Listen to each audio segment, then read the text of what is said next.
ഷഅബാന്റെ അവസാനത്തിൽ സഹാബത്തുൽ കിറാമിനെ വിളിച്ചുകൂട്ടി റമളാന്റെ ഫളിനെ കുറിച്ച് പ്രത്യേകം പറഞ്ഞു കൊടുക്കുമായിരുന്നു മഹാനായ മുഹമ്മദ് മുസ്തഫ സല്ലല്ലാഹു അലൈഹി വസല്ലം. അറിയുന്ന കാര്യങ്ങളാണെങ്കിലും ഒന്നുകൂടെ ഓർമ്മപ്പെടുത്തി കൊടുക്കും. അതെന്തിനാ? അത് മുഅ്മിനീങ്ങൾക്ക് ഉപകരിക്കാൻ.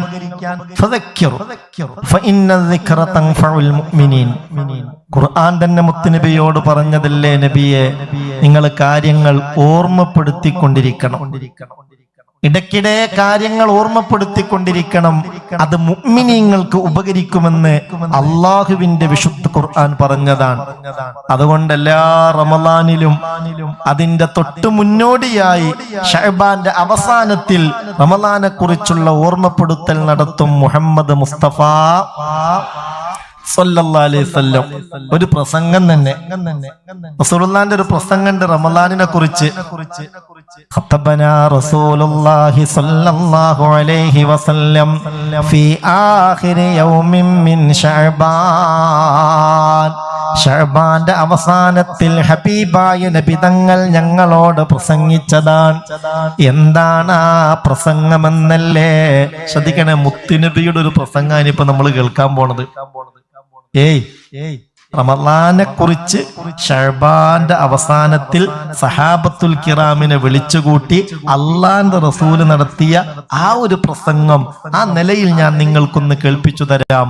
അള്ളാഹുവിന്റെ ബറക്കത്ത് കൊണ്ട് റമളാനെ ഏറ്റവും നല്ല നിലയിൽ ഉപയോഗപ്പെടുത്താൻ നമുക്ക് തൗഫീക്ക് തരട്ടെ, അള്ളാഹു ഭാഗ്യം തരട്ടെ. എന്താ പ്രസംഗം? തുടങ്ങല്ലേ? ഒന്ന് പറയും മനുഷ്യന്മാരെ, തുടങ്ങല്ലേ?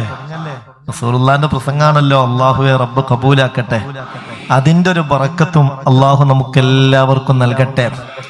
യാ അയ്യുഹന്നാസ് ഖദ് അളല്ലകും ശഹ്റുൻ അളീം ശഹ്റുൻ മുബാറകുൻ ശഹ്റുൻ ഫീഹി ലൈലത്തുൻ ഖൈറും മിൻ അൽഫി ശഹ്ർ ശഹ്റുൻ ജഅലല്ലാഹു സിയാമഹു ഫരീള വഖിയാമ ലൈലിഹി തതവ്വുആ.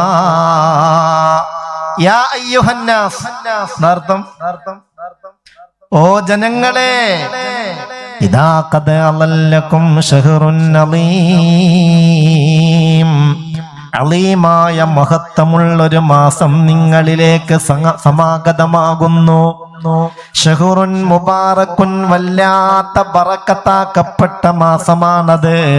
ശഹ്റുൻ ഫീഹി ലൈലത്തുൻ ഖൈറും മിൻ അൽഫി ശഹ്ർ. ആ മാസത്തെ കുറിച്ച് പറയുകയാണെങ്കിൽ അതിൽ ഒരു രാവുണ്ട്, അത് 1000 മാസത്തേക്കാൾ ഖൈറുള്ള രാവാൻ. 83 കൊല്ലത്തെ ഇബാദത്തിന്റെ കൂലിയാണ് ആ രാവിൽ ഇബാദത്ത് ചെയ്താൽ ലഭിക്കുന്നത് ലൈലത്തുൽ ഖദ്ർ. അല്ലാഹു തൗഫീഖ് തരട്ടെ. എന്നിട്ട് പറയാ, ശഹ്റുൻ ജഅലല്ലാഹു സിയാമഹു ഫരീള വഖിയാമ ലൈലിഹി തതവ്വുആ. ആ മാസത്തിൽ നോമ്പെടുക്കൽ അല്ലാഹു നിർബന്ധമാക്കിയിട്ടുണ്ട്. കഴിയുന്നവരൊക്കെ എന്ത് ചെയ്യണം? നോമ്പെടുക്കണം. ഇനി ഒരാൾക്ക് നോമ്പ് നോറ്റാൽ ഭയങ്കര ബുദ്ധിമുട്ടാണ്. എന്തായാലും മഗ്രിബ് വരെ നോമ്പ് എത്തിക്കാൻ കഴിയൂല. ഛർദിയും കുഴക്കും ക്ഷീണമായിട്ട് ഒരു നിലക്കും കഴിയൂല എന്ന് വിചാരിക്കുക. എന്നാൽ അയാൾക്ക് നോമ്പ് നിർബന്ധമുണ്ടോ?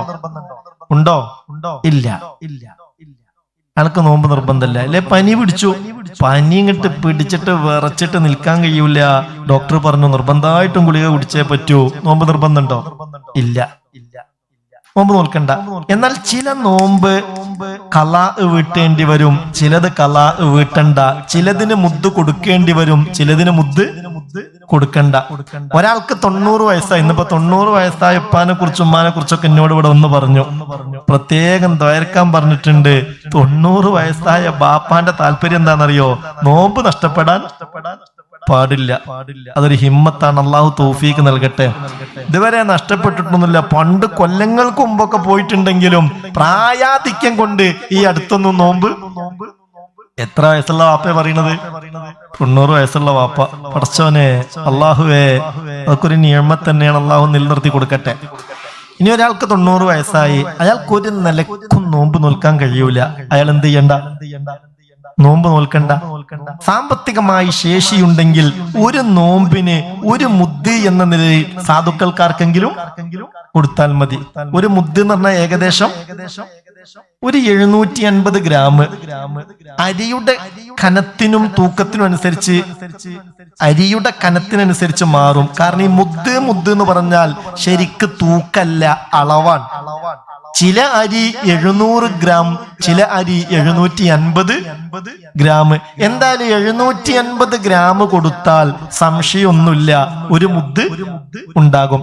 അപ്പൊ 750 ഗ്രാം അരി സാധുക്കൾക്ക് കൊടുക്കാൻ കഴിയുമെങ്കിൽ അതിനുള്ള സാമ്പത്തിക ശേഷി ഇല്ലെങ്കിലോ കൊടുക്കണ്ട. അതിനുള്ള സാമ്പത്തിക ശേഷിയുമില്ലെങ്കിൽ കൊടുക്കേണ്ടതില്ല. കഴിയുമെങ്കിൽ കൊടുക്കുക. ഈ നോമ്പ് പിന്നെ ഖളാ വീട്ടേണ്ട ഒരു വിഷയമുണ്ടോ? ഇയാൾ ആദ്യ 90 വയസ്സായിട്ട് നോമ്പെടുക്കാൻ കഴിയാത്തത് കൊണ്ടാണ് മുദ്ദ് കൊടുക്കുന്നത്. അയാൾ പിന്നെ എന്ത് ചെയ്യണ്ട? ഖളാ വീട്ടണ്ട. എന്നതുപോലെ ഒരാൾ ഡയാലിസുമായി കഴിയാണ്.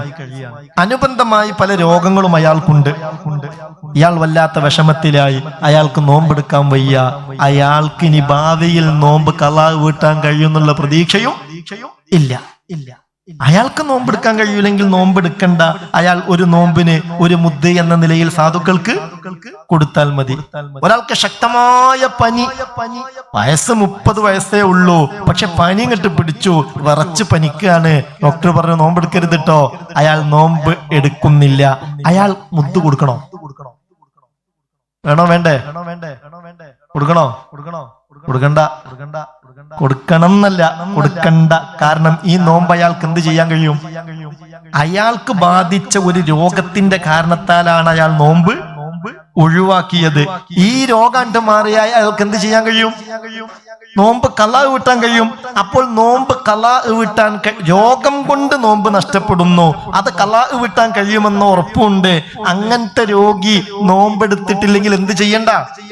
മുദ്ദ് കൊടുക്കണ്ട. അയാൾ പിന്നെ നോമ്പങ്ങ് ഖളാ വീട്ടിയാൽ മതി. മനസ്സിലായോ?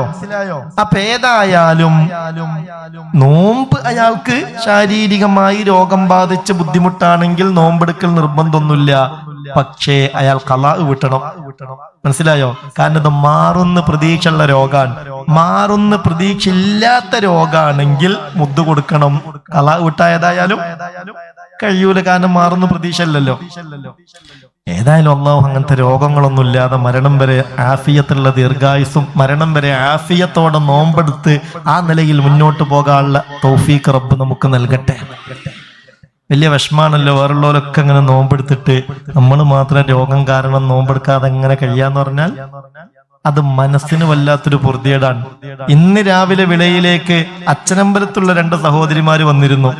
അതിലൊരു ഉമ്മനോട് പറഞ്ഞു, ഉസ്താദെ മരിയോളൊക്കെ റാഹത്തായിട്ട് നോമ്പെടുക്കും അൽഹംദുലില്ലാ, പക്ഷെ നമ്മളൊരു വിഷമം എന്താന്ന് വെച്ചാല് നോമ്പെടുക്കുമ്പോഴത്തേക്ക് പൊറുതിയേടാണ്, എടങ്ങാറാണ്, വയറിന് പ്രശ്നമാണ്. പക്ഷെ മറ്റുള്ളവരൊക്കെ നോമ്പെടുത്തിട്ട് നമ്മൾ മാത്രം നോമ്പെടുക്കാതിരിക്കുമ്പോൾ മാനസികമായിട്ട് അതിനേക്കാൾ വലിയ പൊറുതിയേട്. അള്ളാഹു അതിനെ തൊട്ടൊക്കെ കാക്കട്ടെ.